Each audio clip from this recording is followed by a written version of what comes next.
The day I found my father's diary, I also found a loaded gun hidden beside it. I'm not telling you this to be dramatic. I'm telling you because it's the truth. And because that gun changed everything I thought I understood about the man who raised me. When I lifted that loose floorboard in his study, I expected dust.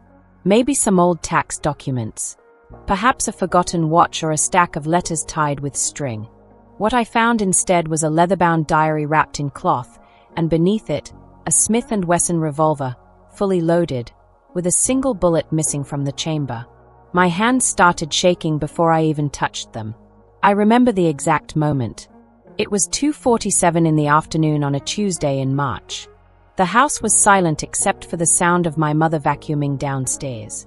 Sunlight was pouring through the window, making everything look peaceful and normal. But nothing about what I was looking at was normal. I picked up the gun first. I don't know why. Maybe because it scared me more than the diary.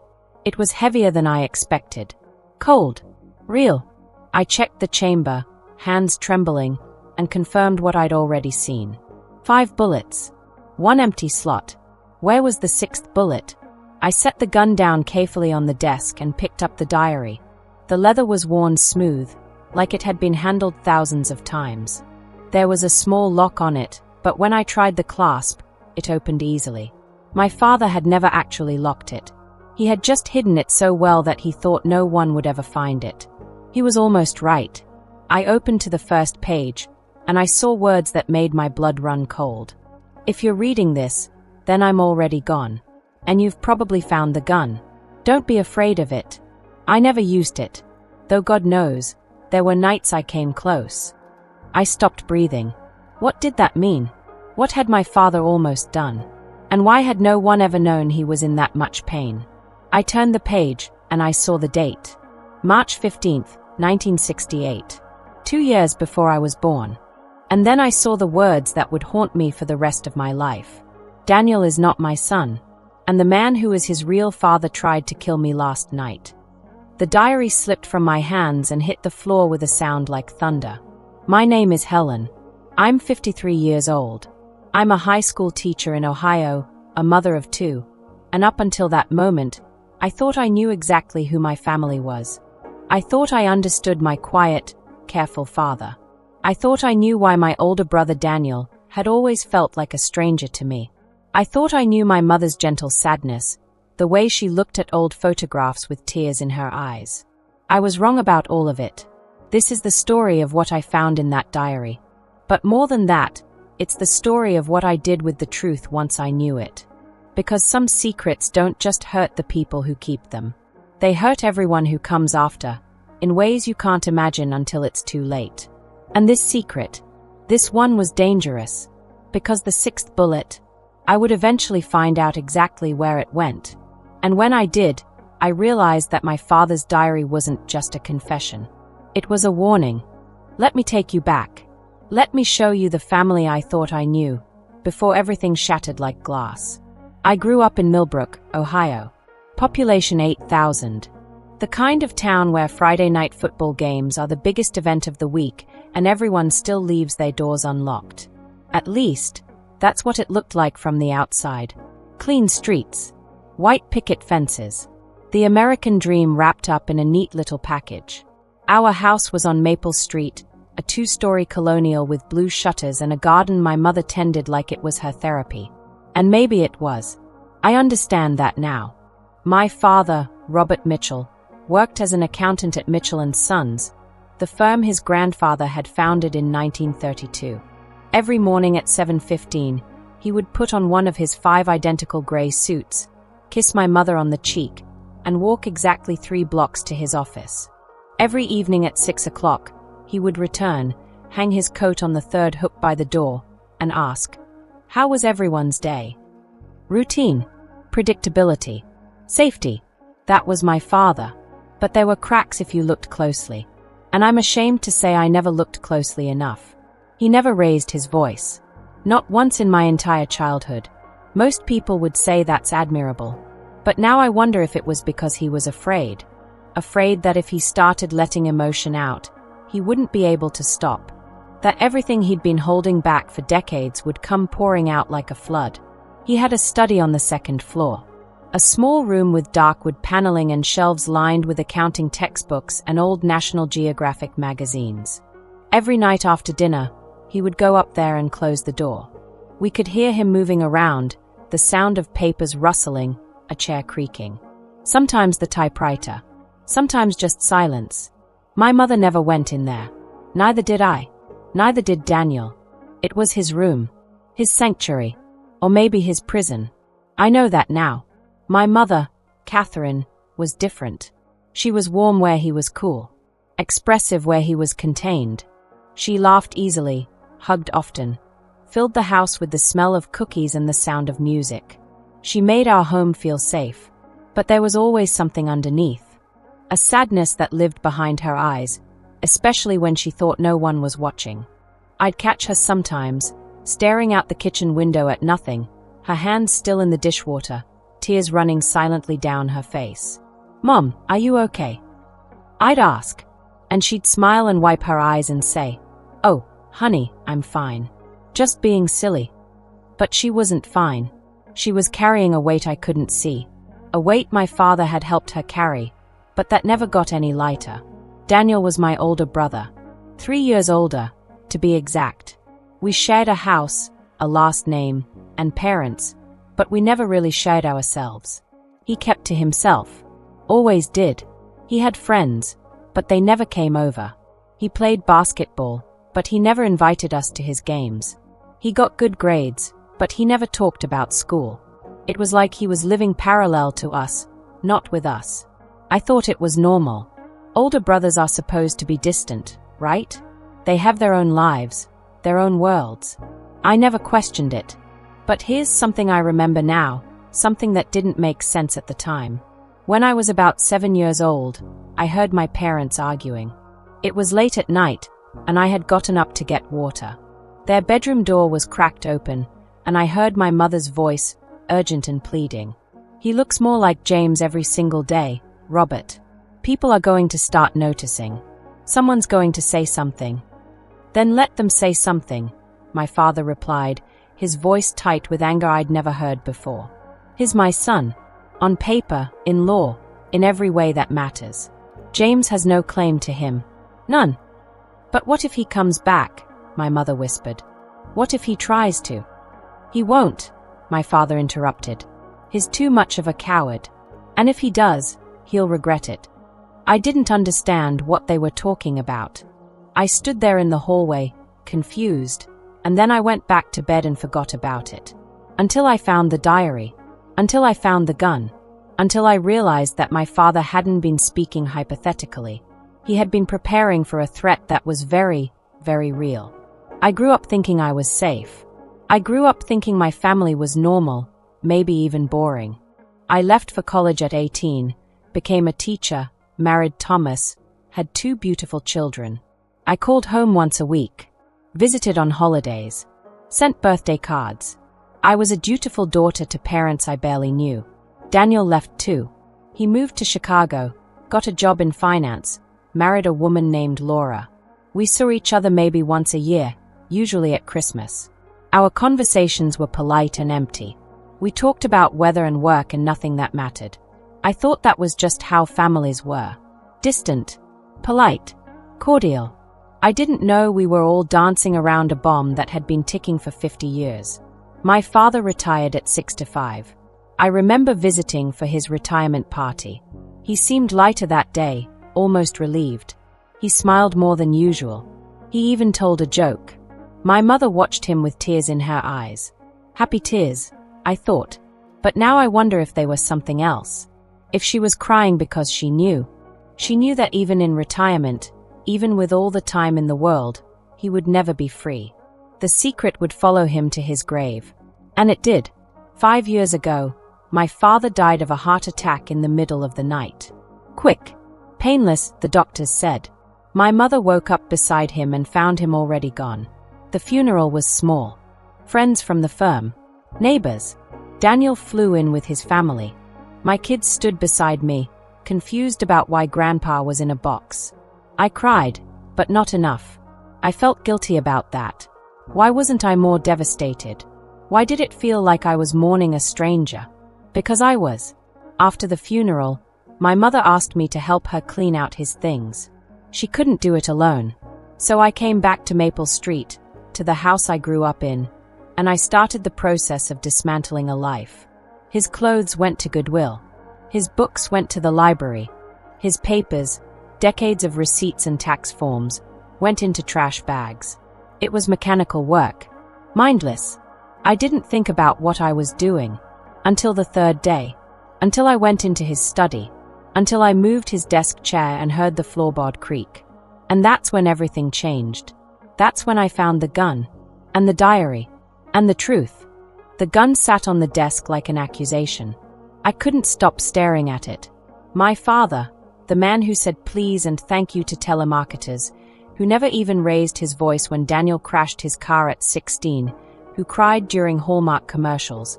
That man had owned a loaded gun and kept it hidden for decades. Why? I picked up the diary again, hands shaking so badly I could barely turn the pages. I needed answers. I needed to understand. March 15th, 1968. Daniel is not my son, and the man who is his real father tried to kill me last night. I read it 3 times. 4. The words didn't change. My father continued writing. I was walking home from the office, late, around 11 p.m. I'd been working on the Henderson account, lost track of time. The street was empty. Dark.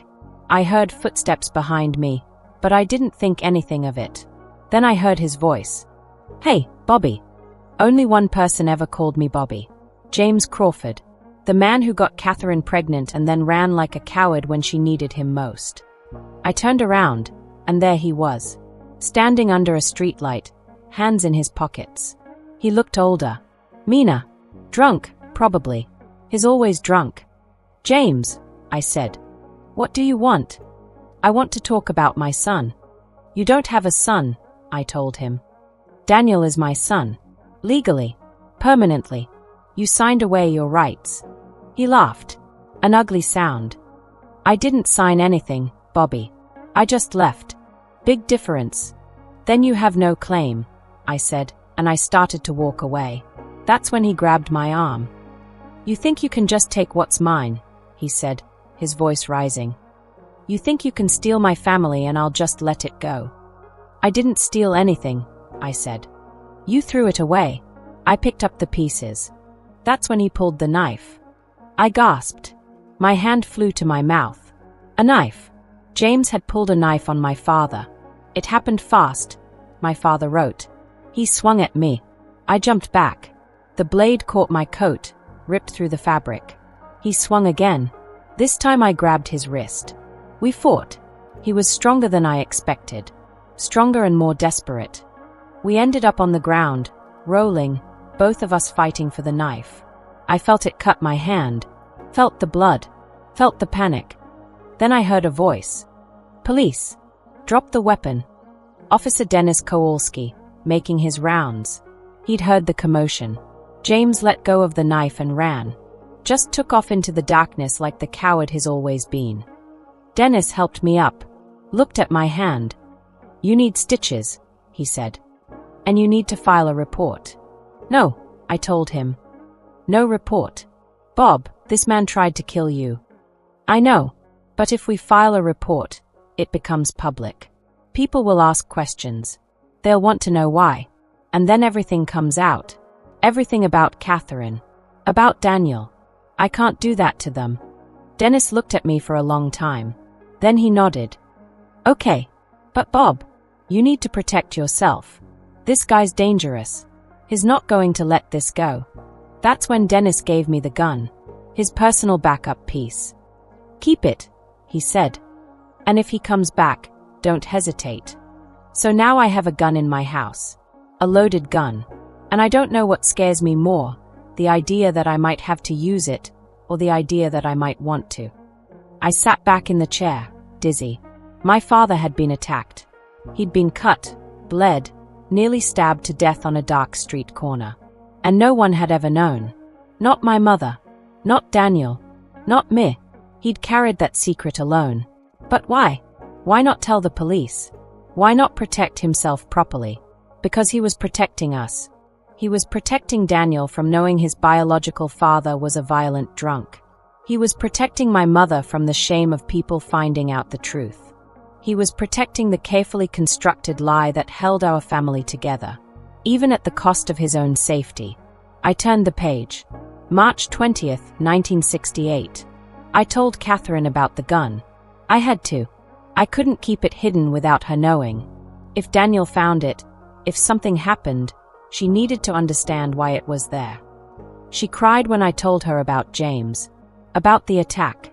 She blamed herself, said this was all her fault, that she'd brought this danger into our lives.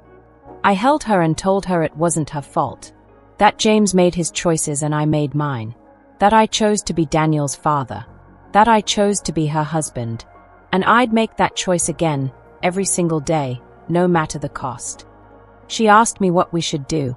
Should we move? Change our names? Call the police? I said no.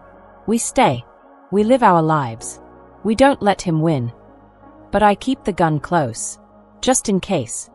I kept reading, page after page. The entries continued through the years. Most were mundane. Daniel's first day of school, a promotion at work, holidays and birthdays. But every few months, there was an entry about James. June 12th, 1969. Saw James today. He was standing across the street from Daniel's school, just watching. When he saw me looking, he smiled. Then he left. I followed him for 3 blocks to make sure he didn't come back. When I got home, I moved the gun from the study to my bedside table. October 3rd, 1969. James called the house. Catherine answered. She went white as a sheet when she heard his voice. He told her he wants to see Daniel, that he has a right. She hung up on him. I called Officer Dennis and asked him to have a talk with James. Make it clear that if he contacts us again, there will be consequences. Dennis said he'd handle it. I hope he does. January 18th, 1971. Helen was born today. She's perfect. Tiny and pink and utterly perfect. When I held her, I felt something I've never felt before. Pure, uncomplicated joy. She's mine. Ours. No shadows. No secrets. Just love. Catherine looked at me when she saw my face. She said, "She's ours, Robert. Completely ours." And I cried. I couldn't help it. This child, this beautiful little girl, is proof that we survived. That we built something real out of something broken. James doesn't exist in her world. He never will. And I'll make sure of that. I had to stop reading. Tears were streaming down my face. My father had wanted me so desperately. I was his hope, his proof that life could be good, that love could win. And I'd never known. I'd spent my whole childhood taking him for granted, thinking he was just a boring accountant who didn't know how to show emotion. I was wrong. He felt everything. He just held it all inside because he thought that was what fathers did. They protected. They sacrificed. They suffered in silence so their children could live in peace. I wiped my eyes and kept reading. I had to know the rest. April 8th, 1975. James is back. I saw his car parked outside the house this morning. An old Chevy, rusted and falling apart, just like him. He didn't get out. Just sat there, watching. I went outside and walked straight to his car. Knocked on the window. He rolled it down. Smiled at me with those same yellow teeth. "Hey, Bobby. Nice place you got here." "Leave," I said. "Right now. I just wanted to see him. Just wanted to see my boy." "He's not your boy. He never was." James laughed. "You really think you can keep me away forever? I'm his father. Blood matters, Bobby. You know that. If you come near my family again," I said, "I will kill you." I've never said those words before. Never in my life. But I meant them. God help me, I meant them. James looked at me, and for a moment, I saw fear in his eyes. Then he started the car and drove away. I went inside and checked the gun. Made sure it was loaded. Made sure I could reach it quickly if I needed to. Catherine asked me if everything was okay. I lied. I said everything was fine. But it's not fine. And it may never be fine again. My heart was pounding. My father had threatened to kill a man. My gentle, quiet father had stood in our driveway and threatened murder. Because he loved us. Because he was protecting us. Because he saw no other choice. I turned to the next entry, my hands shaking so badly I almost dropped the diary. April 12th, 1975. James is dead. I stopped breathing. I got a call from Officer Dennis this morning. They found James in a motel room on the outskirts of town. Single gunshot wound to the chest. They are calling it suicide, but Dennis doesn't think so. He thinks someone killed him. He asked me where I was last night. I told him I was home with my family, watching TV. Catherine confirmed it. Dennis looked at me for a long time. Then he nodded, said he'd mark it down as suicide and close the case. Bob, he said, whatever happened, whatever you did or didn't do, I want you to know something. That man was poison. He was going to hurt someone eventually. Maybe it's better this way. I didn't say anything. What could I say? I went home and held my children. Both of them. I held Daniel and I held Helen, and I thanked God that they are safe. That they'll never have to know the man James Crawford was. That they'll never have to carry that weight. The gun is back under the floorboard. I'll never touch it again. But I'll also never forget what I was willing to do to protect my family. And what I might have actually done. The diary fell from my hands. My father. My quiet, careful, gentle father. Had he killed James Crawford? The entry didn't say yes. But it didn't say no either. It just said, maybe. And the sixth bullet. The one missing from the gun. Where did it go? Meadowbrook Care Center smelled like antiseptic and old coffee. I signed in at the front desk and asked for Dennis Kowalski's room. The nurse gave me a sad smile. He doesn't get many visitors, she said. He'll be happy to see you. Room 24, down the hall. I found him sitting in a chair by the window, staring out at nothing. He was old now, 80-something, with thin white hair and hands that shook slightly. But his eyes were still sharp. Mr. Kowalski, I said softly. He turned and looked at me, confused. Do I know you? No, sir. But you knew my father. Robert Mitchell. His face changed. Recognition. Sadness. Something else I couldn't identify. Bobby, he said quietly. How is he? He passed away 5 years ago. Dennis closed his eyes. I'm sorry. He was a good man. Better than most. Was he? I asked, and I pulled the diary from my bag. Because I found this, and I need to know the truth. Did my father kill James Crawford? Dennis looked at the diary for a long moment. Then he sighed and gestured to the chair across from him. Sit down. I Saturday. He was quiet for so long I thought maybe he'd forgotten I was there. Then he spoke. Your father called me that night. April 11th, 1975. It was around midnight. He said James had shown up at his house. Said James was drunk and screaming on the lawn, threatening to take Daniel, threatening to hurt Catherine, threatening to burn the whole place down. I told him to call 911. He said there wasn't time. That James had a gun. That he was going inside. I grabbed my service weapon and drove there as fast as I could. But when I arrived, the house was quiet. Dark. No sign of James or his car. I knocked on the door. Your father answered. He looked calm. Steady. He said James had left. That he'd scared him off. That everything was fine. I asked if I could look around. He said of course. So I checked the house. The yard. Everything looked normal. Your mother and you kids were asleep upstairs. No disturbance at all. But I noticed something. Your father's shoes. They were muddy. Fresh mud. Like he'd been walking through the woods. Dennis looked at me, his eyes intense.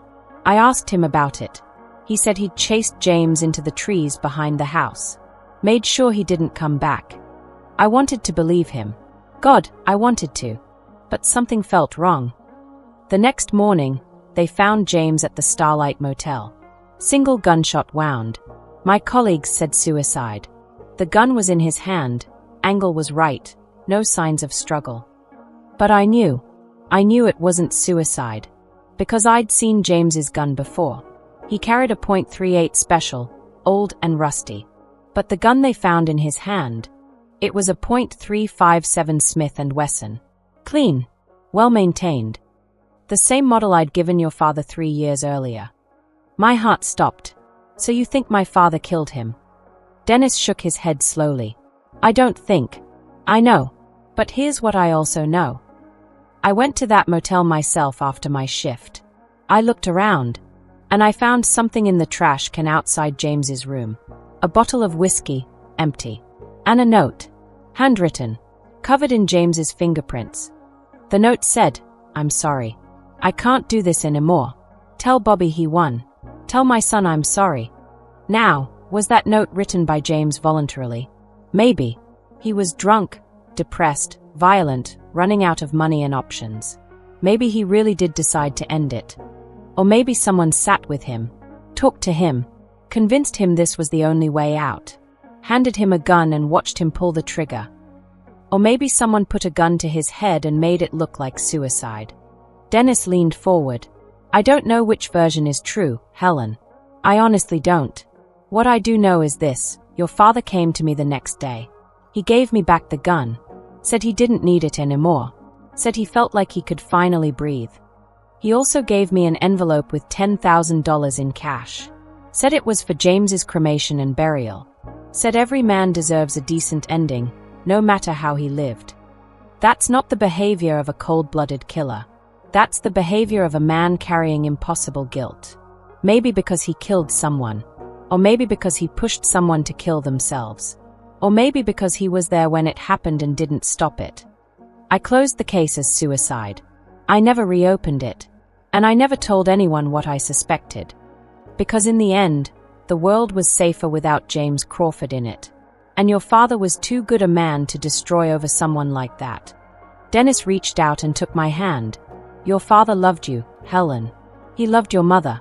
He loved Daniel, even though Daniel wasn't his blood. He built a life on sacrifice and silence. Was it perfect? No. Was it right? I don't know. But it was done out of love. And that has to count for something. I sat there, tears streaming down my face, holding this old man's hand. What do I do? I whispered. What do I do with this truth? You do what your father did, Dennis said. You protect the people you love. You make the hard choices. And you live with the weight. That's what it means to be family. I left the nursing home with the diary and drove straight to Chicago, to Daniel's house. I called ahead and told him I needed to talk to him, that it was important. He met me at the door, confused and concerned. His wife Laura took the kids to a movie. We sat in his living room, just the two of us. And I told him everything. I told him about the diary, about James Crawford, about the fact that Dad wasn't his biological father. I told him about the attack, the gun, the threats. But I didn't tell him about James's death. I didn't tell him about the missing bullet or Dennis's suspicions. Some truths are too heavy for anyone to carry. Daniel listened without interrupting.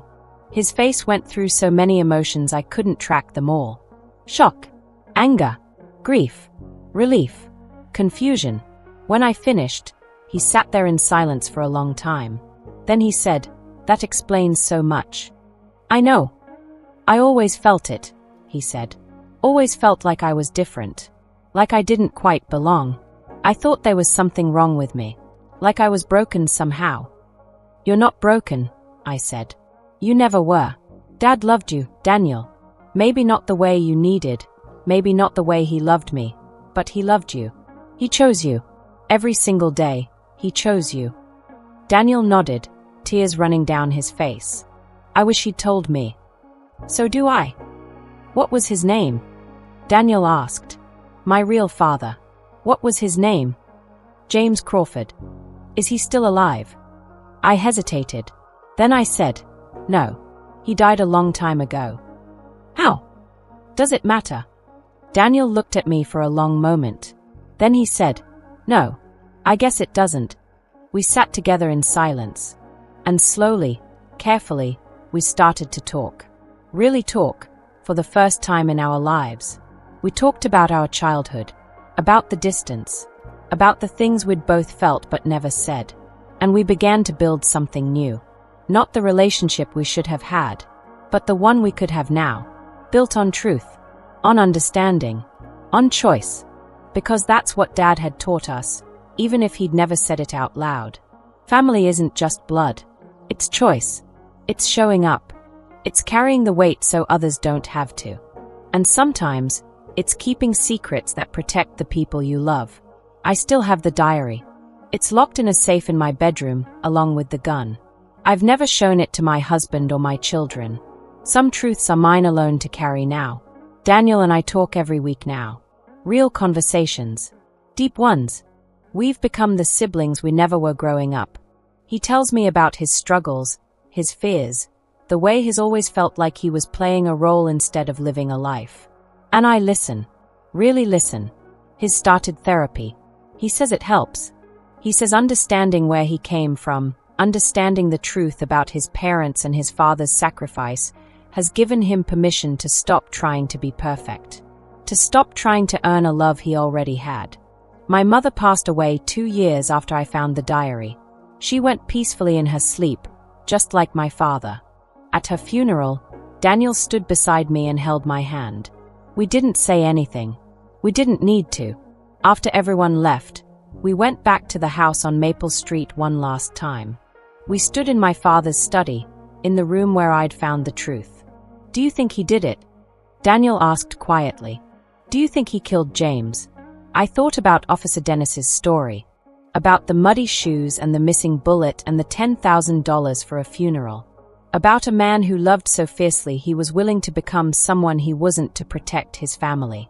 I think, I said slowly, that Dad did what he thought he had to do. And I think he carried the weight of it every single day for the rest of his life. Whether he pulled the trigger or just watched it happen or convinced a broken man to do it himself, I think it destroyed something inside him. But I also think he'd do it again. Because that's what love looks like sometimes. Not pretty. Not noble. Just necessary. Daniel nodded. Are you going to tell anyone? The police? Anyone? No, I said. James Crawford was buried 50 years ago. Dad's been gone for 7. Mom's gone now too. Opening this up won't bring justice. It'll just hurt people who don't deserve to be hurt. So we keep the secret. We keep the secret, I agreed. But we did one thing. Together, Daniel and I took the gun to a police buyback program. No questions asked. We watched them take it, document it, and mark it for destruction. The 6th bullet, wherever it went, whatever it did, would remain a mystery forever. And maybe that's okay. Maybe some questions aren't meant to be answered. I still teach high school English in Ohio. I still have dinner with my family every Sunday. I still live what looks like a normal, quiet life. But I carry my father's truth with me now. I carry the weight of knowing what love can cost. What sacrifice really means. What it looks like when a good man is pushed to the edge of what's right and has to choose between justice and protection. I tell my students about this sometimes, in a way. Not the specifics. Never the specifics. But when we read books about moral ambiguity, about characters who make impossible choices, about the difference between what's legal and what's right, I share something. I tell them that life isn't like the movies. The good guys don't always win by playing fair. The bad guys don't always get punished. And sometimes, the people who love us most are the ones who carry the darkest burdens so we can live in the light. I tell them that family is complicated. That love is complicated.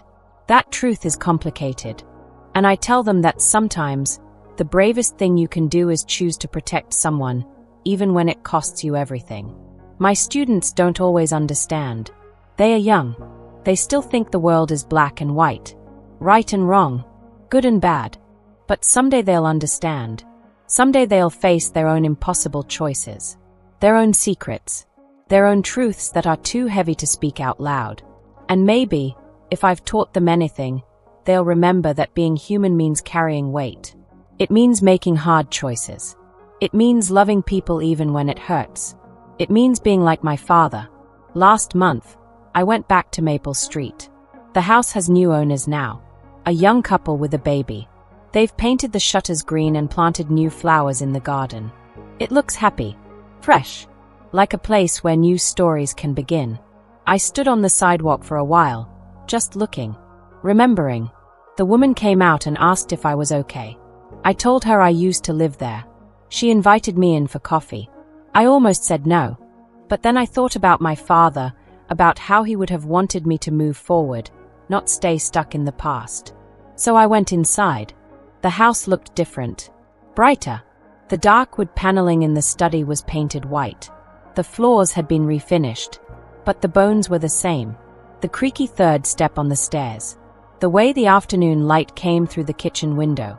The small closet under the stairs where Daniel and I used to hide during thunderstorms. I didn't tell them about the loose floorboard in the study. I didn't tell them what I'd found there. Some secrets should stay buried. But I did tell them that this was a good house. That good people had lived here. That love had happened in these rooms, even when it was complicated and hard and imperfect. The woman smiled and said she could feel it.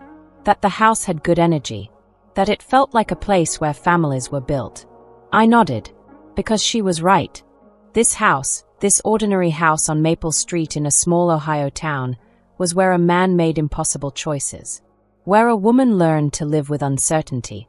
Where two children grew up not knowing the sacrifices made for them. Where a family survived. I'm writing this now because I'm getting older. Because my own children are grown and have families of their own. Because someday, they might find questions they need answered.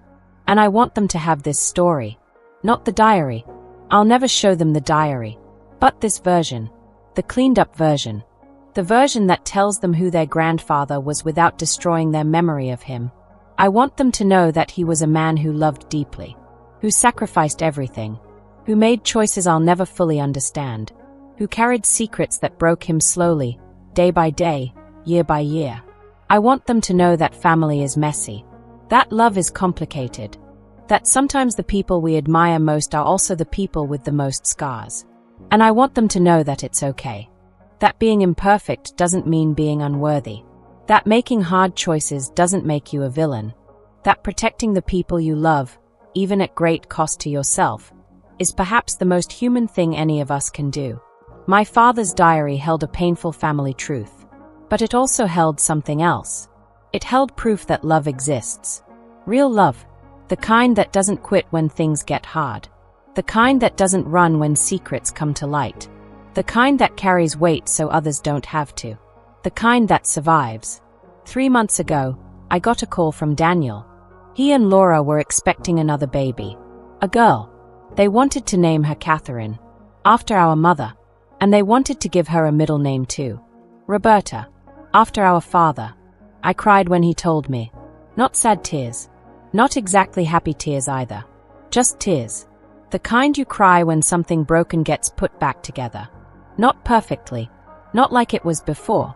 But together nonetheless. Are you sure? I asked him. I'm sure, he said. He wasn't perfect. He made choices I'll never understand. But he was my dad. In every way that mattered, he was my dad. And I want my daughter to carry his name. He would have loved that, I whispered. I know. After we hung up, I went to my safe and pulled out the diary one last time. I opened it to the last page, the one I'd read 100 times but could never quite absorb. February 10th, 2020. 2 weeks before my father died. I'm tired. More tired than I've ever been. I don't know if it's age or something else. But I feel like my time is running out. I look at Catherine and I wonder if I should tell her everything. If I should finally say the words I've been holding inside for 50 years. But I'm afraid. I'm afraid it will hurt her. I'm afraid it will change the way she remembers our life together. So I stay silent. I will die with this secret. And maybe that's how it should be. But if someone finds this someday, if my children or grandchildren read these words, I want them to know something. I want them to know that I loved them. All of them. Even when I couldn't show it the way they needed. Even when I was distant or cold or too wrapped up in my own fear to be the father they deserved. I want them to know that every choice I made, every secret I kept, every burden I carried, was because I loved them. Not because I was ashamed. Not because I was weak. But because I loved them more than I loved my own peace. And I want them to know that if I could do it all again, I would. I would choose Catherine. I would choose Daniel. I would choose Helen. I would choose this complicated, beautiful, painful life we built together. Because family isn't about perfection. It's about showing up. It's about choosing each other, day after day, even when it's hard. Especially when it's hard. That's what I learned. That's what I want them to know. I loved them. I loved them. I loved them. And that has to be enough. I closed the diary and held it against my chest. And I whispered to the father I never really knew, the father I was only beginning to understand. It is enough, Dad. It is. There's a lesson in all of this, I think. A lesson about truth and lies and the space between them. About the stories we tell ourselves and the stories we keep hidden. About the difference between what we show the world and what we carry inside. My father was not a perfect man. He may have done something unforgivable, or he may have simply survived something impossible. I'll never know for sure. But I know this, he loved us. In his own broken, complicated way, he loved us fiercely. And he built a family out of nothing. Out of shame and fear and desperation, he created something that lasted. Something that mattered. That's not nothing. That's everything. So if you're listening to this story and you're carrying your own secrets, your own weight, your own impossible truths, I want you to know something. You're not alone. We're all carrying things we can't speak out loud. We're all making choices we hope no one ever has to judge. We're all building families out of broken pieces and calling it love. And maybe that's okay. Maybe that's enough. Maybe that's what it means to be human. To love imperfectly. To sacrifice quietly. To carry weight so others can walk lighter. To keep secrets that protect the people we cherish. To make impossible choices and live with the consequences. To be like my father. Not perfect. Not innocent. But present. Committed. There. The diary is still in my safe. The gun is gone, destroyed, turned to scrap metal. But the truth lives in me now. In Daniel. In our children. In the way we love our families, flaws and all. In the way we choose each other, day after day, even when it's hard. Especially when it's hard. My father's diary held a painful family truth. But it also held the most important truth of all. That love survives. Even when everything else falls apart, love survives. And maybe, in the end, that's the only truth that really matters. Moral of the story. Family is built not on perfection, but on choices. Sometimes the people who love us most carry burdens we'll never see, make sacrifices we'll never know about, and protect us in ways we'll never understand. The truth isn't always clean or simple. Sometimes it's messy and painful and complicated.